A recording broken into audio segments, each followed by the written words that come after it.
শোয়া আর ডান পাশ ফিরে শোয়া। বাঁ পাশ ফিরে শুলে কীরকম থাকবে? বাঁ পাশ ফিরে শুলে সেই সেম, বাঁ পাশ ফিরে শুলে ওরকম এরকম থাকলো, পা দুটো এরকম রইল। আবার ডান পাশ ফিরেও সেই রাইট ল্যাটারাল হয়ে গেল। মনবার মুখটা যেদিকে থাকবে হাতটা ভাঁজ থাকবে, উল্টো দিকে হাতটা স্ট্রেট থাকবে। এটা তোমার সিক্স পজিশনে, ফ্রন্ট পজিশনে, রাইট ল্যাটারাল, লেফট ল্যাটারাল। মুখ যেদিকে থাকবে সেই দিকে হাত ভাঁজ, উল্টো দিকে হাত স্ট্রেট থাকবে।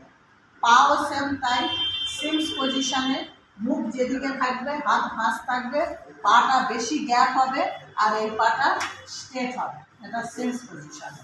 ফ্রন্ট পজিশনে এরকমই থাকবে, কিন্তু এটা আর একটু ছোট হয়ে যাবে, মানে একদম এতে চলে আসবে। ঠিক আছে, এই হলো পজিশন। এবারে তোমরা একজন করো, করলে প্র্যাকটিস তবেই হবে, তাহলে হবে। তুমি করো, করো, করে নাও, একবার করো না। অজয় পেশেন্ট শুয়ে আছে, করে নাও।